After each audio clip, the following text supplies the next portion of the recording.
is Tony Braxton's relationship like with Birdman? He likes to keep her primped. He likes to make sure she's pretty. He likes to make sure that that she's satisfied. Tony Braxton likes to be pampered, and he does a lot of that. She doesn't mind that their relationship is public. He doesn't mind that the relationship is public, but I get that both of them live like but behind everything they have a very messy relationship. And when I say that it's messy, I get this energy from them that Tony Braxton's a little bit childish, that they have it's a little bit high school. So I get it's like 50-year-olds that play like they're 17 and 18. I get that like they would go to a drive-in movie theater and have sex in the car with each other. And you know, they're high, like they smoke weed. I get that they do like a lot of like young things with one another. You know what I'm saying?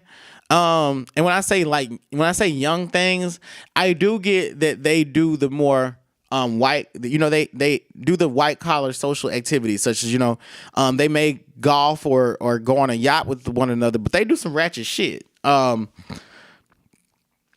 I get this energy from Tony Braxton that, you know, she's still, you know, she's still down. You know, when I say down, like I want to say down to earth, but I guess I'm saying that she's still,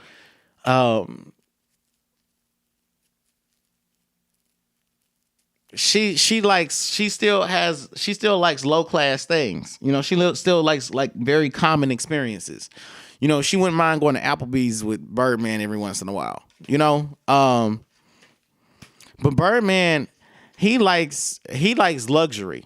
He likes to be ostentatious with how he presents gifts and trips and such. Birdman controls the relationship because Tony Braxton likes nice things. She likes nice things and she likes experiences. She loves material possessions like cars, rings, all of that. Like especially driving cars and taking trips and traveling. That's how he keeps her hooked. They balance each other out. They complement one another because it's like a Beauty and the Beast romance or Shrek and Fiona. They're two sides of the same coin, even though physically they may not appear as such. And I also get that Birdman has children, and I get that I get that Birdman's kind of like a family man. You know, I get that he cares a lot about his kids. He's very protective, and being in a relationship with Tony Braxton makes him feel like he doesn't have to be a dad either. It gives him a break from all of that.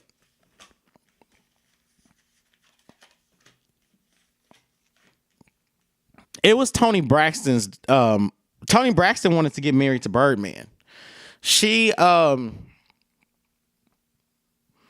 don't want to say she forced him, but she pressured him into getting married. Not that he didn't want to, but she definitely put the heat on him to marry her. Their marriage is an experiment. They felt like they didn't have anything else to lose. And it was also good for them for financial reasons. I get that they could better deal with their debt by being married to each other. It was mainly her idea.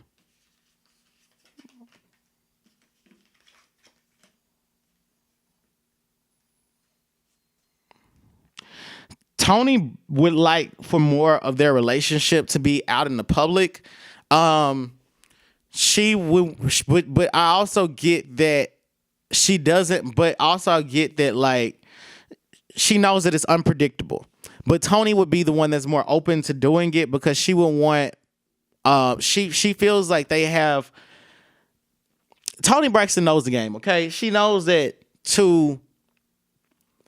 the more she puts out there on the TV show about their relationship, the more that the more Instagram followers she will get, the more that people will go and listen to her music on Spotify, things like that.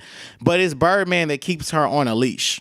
Birdman is a lot more is the more private one. I get that they're both private, but Tony wouldn't mind being strategically private.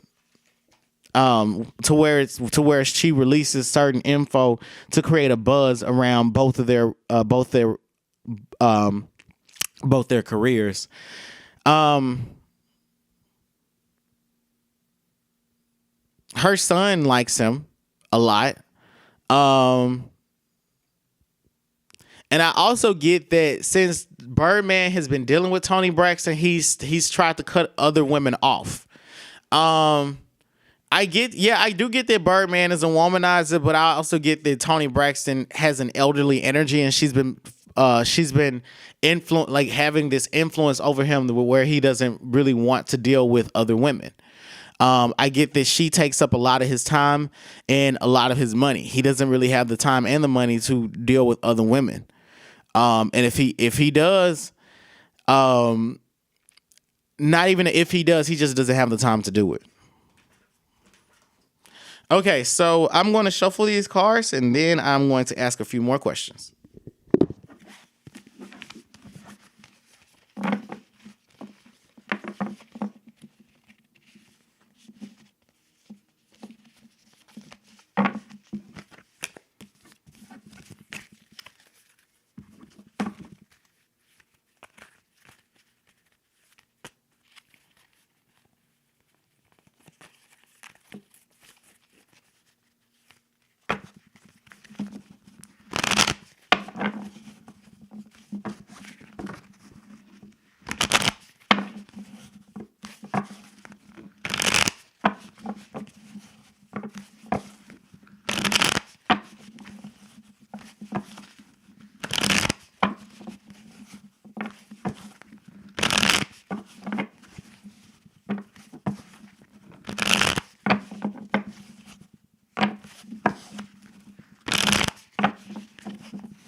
Okay, now I want to know how are Tony and Birdman's finances?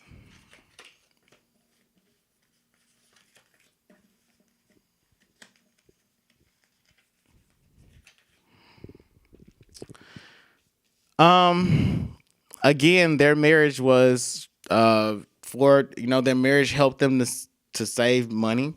It was like a form of consolidating debt for whatever reason. I don't know. I don't know marriage law. And I'm also not a tax attorney either. But I also but I get that. I get that they are okay. Financially. And when I say okay, I mean as in, they won't be filing for bankruptcy again anytime soon. I get this energy from Tony Braxton. She may have filed for bankruptcy within the past 5 years, though. But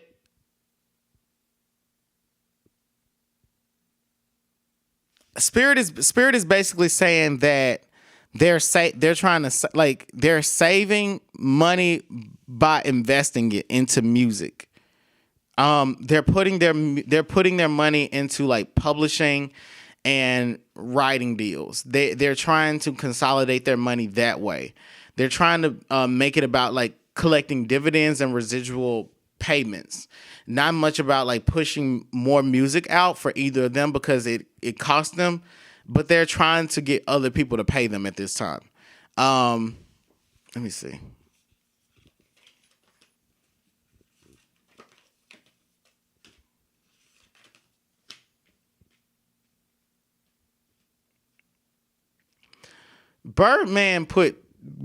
Tony has an allowance. Tony has an allowance, and he tells her the budget. He puts a limit on how much she's allowed to spend. I get that. I don't. How are their finances? The cards aren't really saying too much. It's all, again, the marriage. Pretty much spirit is saying that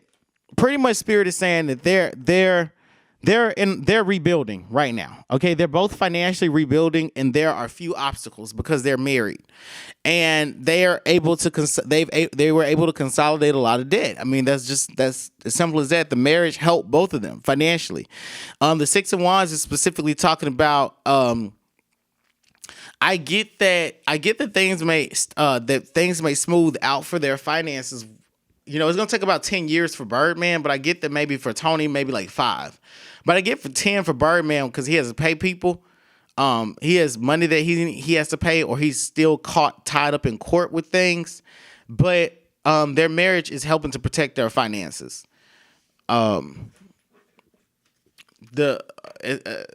Especially money that they're making as a couple. Now I want to know, how was Evelyn Braxton's relationship with their father? How was their mother's relationship with their father? Okay, Spirit is pretty much like you answered this question, asked this question already in one way, where we already gave you the information. But the Death card, the Page of Wands, the Four of Wands, it's saying that, you know, things in their house, their home was a mess, and it was all revolving around like having children and having so many kids. There were too many kids. He wasn't as present as he needed to be, especially when they were young. He became more present, you know, when they were in their teens and got older. I get that he spent a lot of time, you know, either he spent a lot of time on the couch because he was forced to sleep on the couch, or because he was coming home very late. The Death card is saying that things were kind of like, you know, I get this vibe from them that Evelyn Braxton and her children's father, it was an arrangement. I get that. I'm not exactly sure if these were love children. I don't get that these were love children. I get that these were sex babies and cohabitation babies. So yeah, I already answered that. All right, so what happened on Iyanla Fix My Life? What happened on Iyanla Fix My Life with the Braxtons?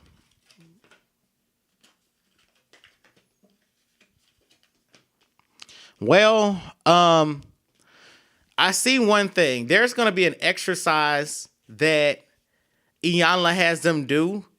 It's an exercise it's like a social experiment.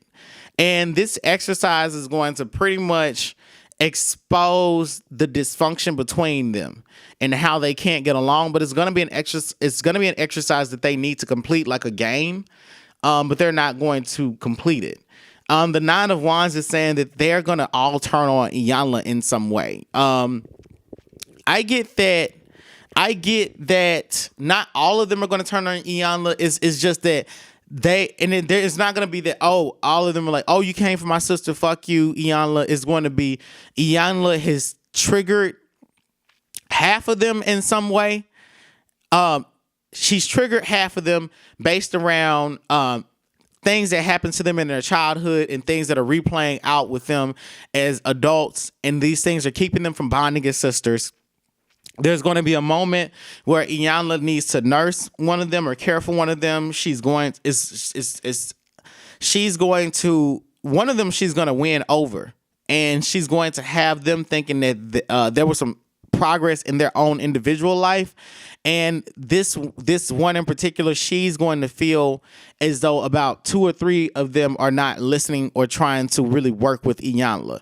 But I do get that that overall, unanimously, they're going to feel like Iyanla didn't really help them.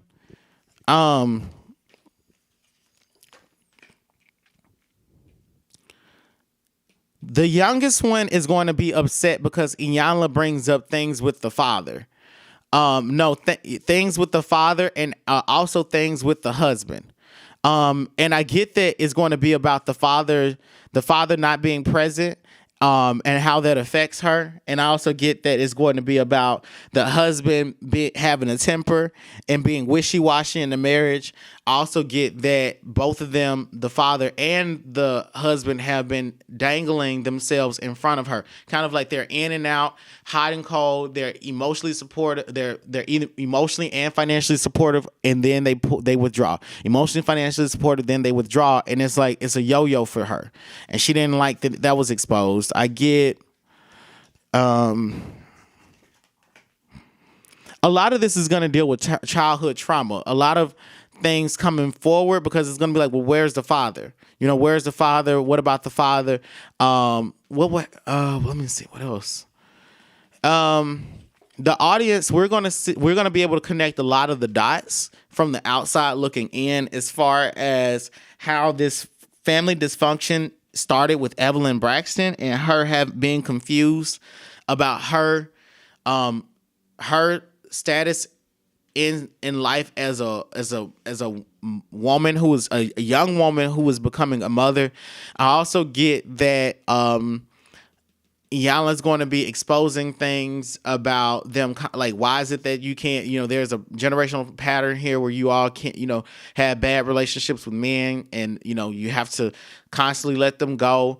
And then this Queen of Wands card is like, there's the older Braxton sister who's going to feel like her life is being dissected for the better. So it's like really mixed. I'm getting like mixed results from this. But for the most part, it's like things couldn't be fixed. Okay, so all right. So another thing that's going to come up is how they display themselves for television and they're selling their reality. How they're selling their reality and selling their trauma, and that can't be justified, and that's not helping to bring peace to their family. There's way too much chaos. And you can have chaos, but you also need an equal amount of peace as well.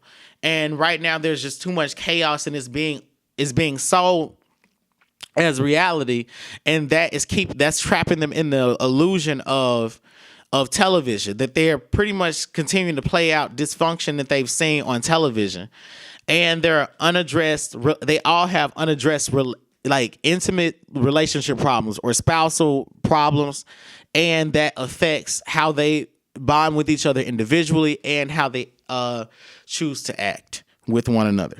Okay, I can't keep going on about that. I just keep getting the same thing, and we'll see how this plays out in 2 weeks. All right, so before I go, I want to thank you all for tuning into the reading produced by Black Spectrum Network. Please go to www.blackspectrumnetwork.com to purchase a private psychic reading. If you can't get enough of my content, go to patreon.com/Black Spectrum Network. For as little as $2 a month, you can get these and other videos at least 1 week ahead of their YouTube release date. Please like this video, click the subscribe button, and leave us some feedback in the comment section. I will leave you with this quote from Iyanla Vanzant. The answer always lives in the same room as the question. You are the answer. All right, so I know this to be true. I'm your reader, Nexo, and thank you for tuning into the reading. So fuel my fire, take me higher, I'll be your liar too. Cause when we're here, there's nothing better than the skyline view. Ooh,